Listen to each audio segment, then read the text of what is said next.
Hey, I've been living in this one-horse town a long time. 62 years to be exact. And I've seen a lot of things come, and I've seen a lot of things go. And I've made a few mistakes along the way. I try not to get too worked up about anything. Just mind my own business.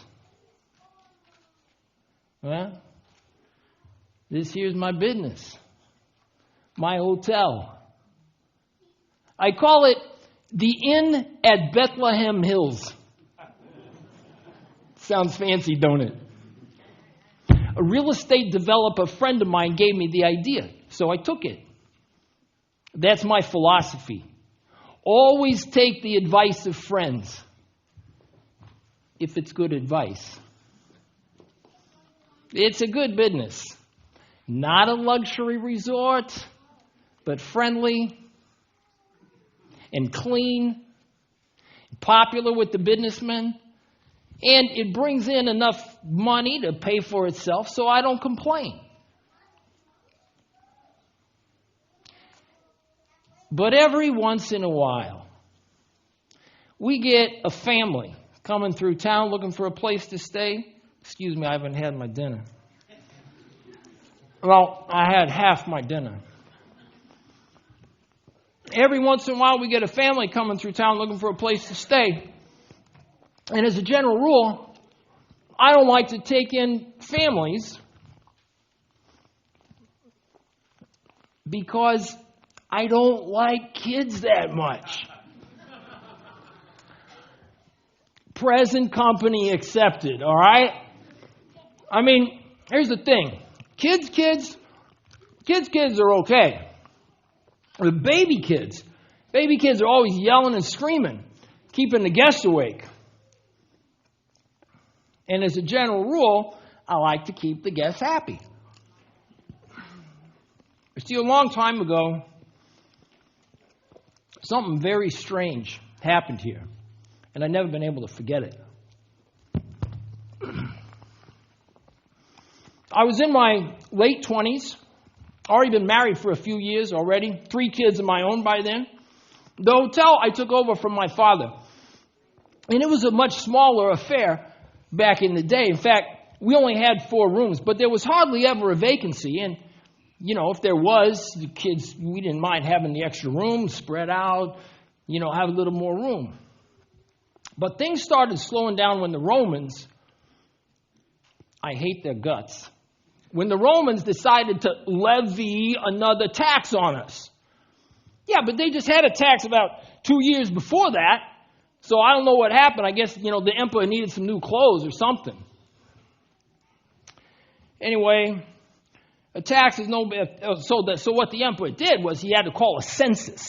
You see, that's how the Romans do it. They think they're so smart. You know, they're like, well, we're going to tax people, so we got to count them first, and that way we'll make sure we don't miss anybody. Yeah, I got news for them. They miss plenty of people. But a census is no big deal for me because, you know, I don't have to go anywhere. But the problem is it dries up business travel for a few months, and consequently, the only customers I get are families with kids. And I already made myself clear how I feel about kids, did I not? Yeah. So this one particular evening, the hotel was full. I mean, you know, all 4 rooms, but 2 of the rooms were occupied by my relatives, so they were not exactly paying customers, if you know what I mean. One room had a businessman, and the other room was a family with 3 kids. All in all, that night, there were 8 human beings, and I use the term loosely, 8 human beings in the hotel under the age of 7. 2 of them were babies who were crying off and on just to make me mad. And the other 6 were raising a ruckus, causing commotion, and getting on my nerves. Although I have to admit, they can be kind of funny, you know. So one boy grabbed my broom, all right, and it's his sword, right? And now they went out back. They found a gourd. They cut them in half. They put the gourd on their head, so it's like their helmet. So now they're a Roman soldier. All right, so he gets the other 5 kids and he lines them up right up against the wall. And he first counts them. He goes 1, 2, 3, 4, 5, and then he taxes them. He goes, give me the tax, give me the tax, give me the tax. So all night long they're carrying on. They're playing Caesar census taxing game. And so they all take turns. They're lining up, counting them, and taxing them, counting them. And sometimes somebody refused to pay the tax. That was hilarious. So they arrest him. They put him in jail. They give him my broom and they make him do manual labor. Yeah. I mean, it was funny, okay? Yeah, but it was also obnoxious, all right?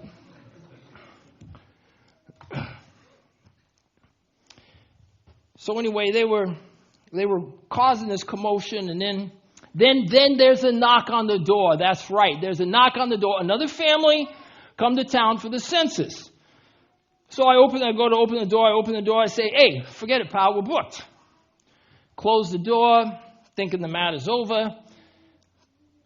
2 seconds go by. There's another knock on the door. And I'm mildly irritated. Not too bad. I could get a lot more irritated than that. I'm mildly irritated. The guy says, my wife's pregnant. Don't you think you could make room for her? I said, look, pal, the hotel is full. What do you want me to do? Remodel the hotel in the next half hour? He says, she could deliver any second. She could deliver any second. You know, I'm such a nice guy. So I walk over there, and I look at her. I mean, I know there's nothing I can do for her, but I go over there and look at her, and sure enough, she looks like she's going to burst right in front of me, right? But as I look at her, I get this strange feeling. You know, she was not normal. She was not a normal person. She was different, okay? And I got this queasy feeling. And that was the straw that broke the camel's back, okay? So I started thinking to myself, wait a minute, how's this going to work? We're going to have a screaming newborn and a mother in labor, and I got this queasy feeling, and I'm going to be throwing up all night. I couldn't handle it. So I said, okay, so I looked at it and I said, Lahithraot. That's Yiddish. That means good luck. I said, Lahithra, old lady, I suggest you go down to the stables. There's some clean straw down there. I know I just put it there this afternoon. I suggest you go down to the stables. Good luck. Okay, what else could I do? My Aunt Miriam was standing right behind me the entire time. Close the door. She walks up in front of me. Gives me this long, glaring look, okay? It's like with the bottom lip like this. She walks right by me. As if to make me feel guilty, which she did. And then she scurries around the house. She's gathering up a bunch of stuff, bundling up things here and there and everywhere. And then she runs down to the stable because she felt sorry for everybody. Everybody but me, anyway. Well, later that night, the baby was born, and that too was very strange. I'm told by the people who were there that, well, first of all, there were a lot of people. So many people. It was not just people from Bethlehem who were there. Many people seemed to gravitate toward the stable that night. And after the baby was born, they who were there looked up and they noticed all the animals of Bethlehem had pressed in, like real close, like to see the baby. Now tell me that's not Twilight Zone stuff, huh? Well, the story goes around here that the baby born that night was named Jesus, and he was the son of a carpenter. But he had distinguished himself as a great rabbi. Now, I'm not a very religious guy, so I don't know too much about him. But apparently he had quite a following before he died. The Romans, though, did I tell you how I feel about the Romans? Yeah. Well, the Romans, though, he must not have been normal because we turned him over to the Romans. Okay? I say he must have had quite a few enemies, that guy, Jesus. But still, there are those who say he was the greatest thing since leavened bread. Seriously, imagine that. This famous guy born right here in Bethlehem. It's too bad the hotel was full that night. I could have been famous maybe, huh? Think about that. People talking about the Innkeeper, for thousands of years. The hero, the guy who made room in the inn, and all that. Nobody's going to remember me now. Oh, that's too bad. But the story ain't over, okay? Because, all right, fast forward the VHS about 40 years to about 3 weeks ago, and I'm at this bar mitzvah up in Haifa, and who do I see but Aunt Miriam? Whoops. We attend all the family affairs, of course, together. Now, I know when you think about somebody's aunt, normally you think about somebody about 20 years older, right? But my Aunt Miriam and me, we're about the same age. Because my mother had me when she was 16, which I think is too young to have a baby, but anyway, it happens. And my grandmother was 35 at that time, and she had a kid, and that kid was my Aunt Miriam. Actually, if you was to know the truth, I'm 6 weeks older than my aunt. Because, I came first. But I'm the nephew, and I'm older, and she's the aunt, and she's younger. And I love telling people that because it always freaks them out, right? I'm older than my aunt. Well, anyway, and to make matters more interesting, my grandmother's sister, she was pregnant at the same time. My grandmother's sister was my great aunt or my second cousin twice removed, and she had twins at the time. So the twins were my second cousins once removed. And so then the four of us babies, they were right in between me and Miriam. I'm probably telling you too much, but anyway, they were right in between me and Miriam, and so the four babies and the three ladies, we'd get together, 5 or 6 times a day for these gigantic feeding frenzies. You know what I'm saying? It was like a big party down in the milk factory. I don't remember it, but people tell me it was quite a sight to behold. Where was I? I don't know. Something. Oh, yeah, the bar mitzvah. I'm at the bar mitzvah, right? And so my Aunt Miriam says to me, she says, did I know about Jesus? And so I told her what I just told you, that he was a great teacher of the law, and he was a holy man and went around healing people, but that the Romans deep-sixed him a few years back. All right? She says, did you hear he came back to life? Oh, a curveball all of a sudden. Did I hear he came back to life? Now, I don't know what to do with that when she says, did I hear he came back to life? Besides, news does not always get to Bethlehem in a big hurry. So I just kind of played along with it because I figured she's got something up her sleeve. She's driving at something, right? So then she gets right to the point. And she says, if you had a second chance, would you make room for him this time?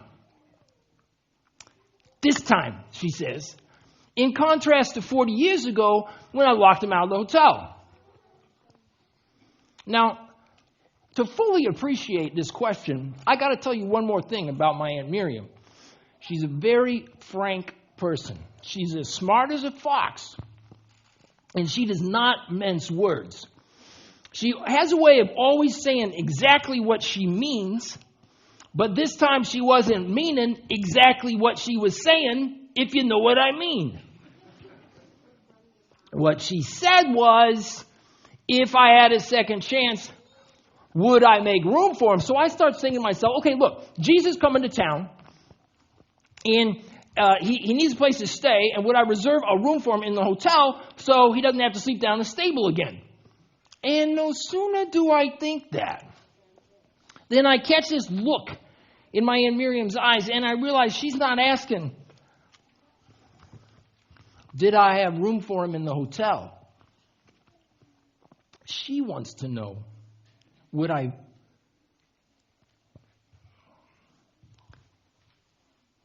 she wants to know, would I make room for him in my life? In my heart.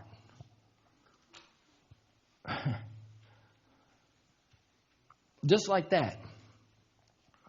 I couldn't answer. I froze right there. I didn't know what to say. I left the bar mitzvah.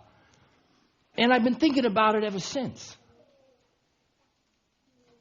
So today, I get this letter from my Aunt Miriam. And all it says is one thing. You have a second chance. Now, I don't know how she knows that, okay? But the thing is, I believe her. Because it had the ring of truth. And that's my philosophy. If something has the ring of truth, you better believe it, even if you can't prove it. But when I got the letter, you see, that was all I needed. I just needed somebody to take away that little if. If I had a second chance, would I make room for him? I could never answer that question because it was too hypothetical. Huh? But now that I know I have a second chance, I decided what I'll do. I'll make room for him this time. Okay? I'll give him breakfast in bed. I'll roll out the red carpet. I'm not going to make the same mistake twice. All right? That's my philosophy. Don't make the same mistake twice. So I'm going to give him the presidential suite. I'll give him the grand ballroom. I'll give him the closet and the doors and the attic and the cellar. I mean, I'll give him the cellar of my life, which, I don't particularly want to take people to the cellar. But I'll give it to him. In fact, I'll do better than that. I'll go sleep in the stable and he can have my bed. Yeah. That's what I'm going to do. I'll make room for him this time. Oh, yeah. This time, I'll make room for him. Will you?